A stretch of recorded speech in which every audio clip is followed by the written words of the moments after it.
آگے دیکھیے خیران، نماز وحشت جس دن جو ہے وہ دفن کیا جاتا ہے اس دن یہ پڑھی جاتی ہے. تو ہمارے یہ 2-3 مسئلے پڑھیں گے، اور باقی جو قبر کشائی کے حوالے سے وہ انشاءاللہ اگلی کلاس میں پڑھیں گے. تو قرآن دیکھیں مسئلہ نمبر 628 میں کہہ رہے ہیں بہتر ہے کہ میت کے دفن کی پہلی رات کو اس کے لیے 2 رکعت نماز وحشت پڑھی جائے، اور اس کے پڑھنے کا طریقہ یہ ہے کہ پہلی رکعت میں سورہ الحمد کے بعد 1 دفعہ آیت الکرسی، اور دوسری رکعت میں سورہ الحمد کے بعد 10 دفعہ سورہ قدر پڑھی جائے، اور سلام نماز کے بعد کہا جائے اللہم صلی علی محمد و آل محمد وابعث ثوابها الی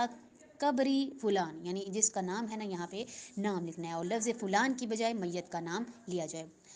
629 میں کہہ رہے ہیں کہ نماز وحشت میت کے دفن کے بعد پہلی رات کو کسی وقت بھی پڑھی جا سکتی ہے، لیکن بہتر یہ ہے کہ اول شب میں نماز عشاء کے بعد پڑھ لی جائے.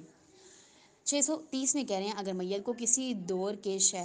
شہر میں لے جانا مقصود ہو یا کسی اور وجہ سے اس کے دفن میں تاخیر ہو جائے تو نماز وحشت کو اس کے دفن کی پہلی رات تک ملتوی کر دینا چاہیے. مطلب جس دن بھی وہ دفن ہوگا، بے شک 10 دن اس کی باڈی کو رکھا جائے اور 10ویں دن اس کو جو ہے وہ دفنایا جائے، تو اس 10ویں رات کو ہی اس کی نماز وحشت قبر پڑھی جائے گی. تو یہیں تک قرآن ہم پڑھیں گے، اور انشاءاللہ جو باقی رہ گئے ہیں وہ ہم اگلی کلاس میں پڑھیں گے، اور یہی میں آپ لوگوں سے کل کی کلاس میں سوالات کروں گی اور آپ لوگوں نے سنانے ہیں. تو انشاءاللہ کل ملاقات ہوتی ہے، تب تک کے لیے خدا حافظ.